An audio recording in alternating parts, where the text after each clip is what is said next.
So funny enough, I don't know why I keep coming back to this particular iPhone, but I kind of have a new favorite iPhone as of this point. And I would kind of throw in the iPhone 13 mini as probably one of those iPhones that have kind of came and went that I kind of forgot about, but now I've recently kind of liking a lot more. And it's probably going to be one of my new favorite iPhones, at least on the cheaper end. And the reason why I was kind of hesitant of recommending this phone before was basically because of its small size. I think a lot of people would probably want an iPhone that's a little bit bigger than this, which makes a lot of sense when you're getting a phone, especially one of the newer generation ones. You want it to be as, great as possible. You want it to last as long as possible. And some people may want a bigger iPhone. That way it can be a little bit more like a future-proof type of device. But I will say for an iPhone 13 mini, for what you're getting with this type of device, it's actually kind of insane how good of a device this thing still is for how small it is, for the price that you can get it for. Brand new, it's costing about $599. So basically $600, you walk inside of the Apple store, you can buy it brand new.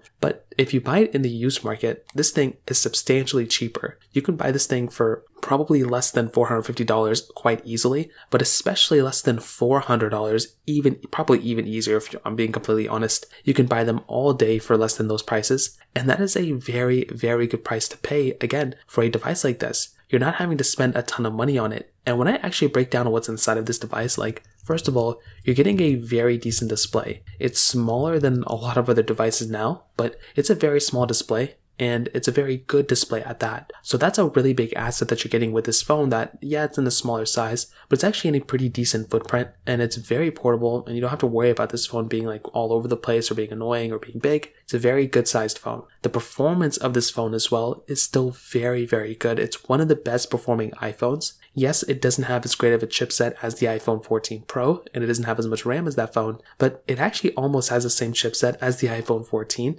and this phone is still a very, very good performing phone from that standpoint as well. And I've said this for a few years now, but since the iPhone 13 mini came out, although it is a smaller phone, Apple did not cut corners with the performance, and that was something I love to see with this specific device as well. So without a doubt, the performance of this phone definitely, once again, gets a thumbs up for me as well. And the cameras of this phone is actually, it's a pretty good camera setup. If you're really, whatever you're really going to do with this device, it's going to be perfectly fine from the camera standpoint as well. It's not as good as the iPhone 14 Pro, but I don't really expect anybody to think this is going to be as good as the iPhone 14 Pro, and it is a very good performing phone from that perspective as well. So I think the 13 mini is probably one of my newer favorite iPhones, and for sure it definitely gets a thumbs up for me without a doubt. So that kind of covers it up there. If you have any other thoughts or questions, let me know in the comment section below. Hit the like button, that would mean so much, but definitely hit that subscribe button. More importantly than everything else, I love every single one of you guys. Hopefully I'll catch you guys in the next video. Peace out till then.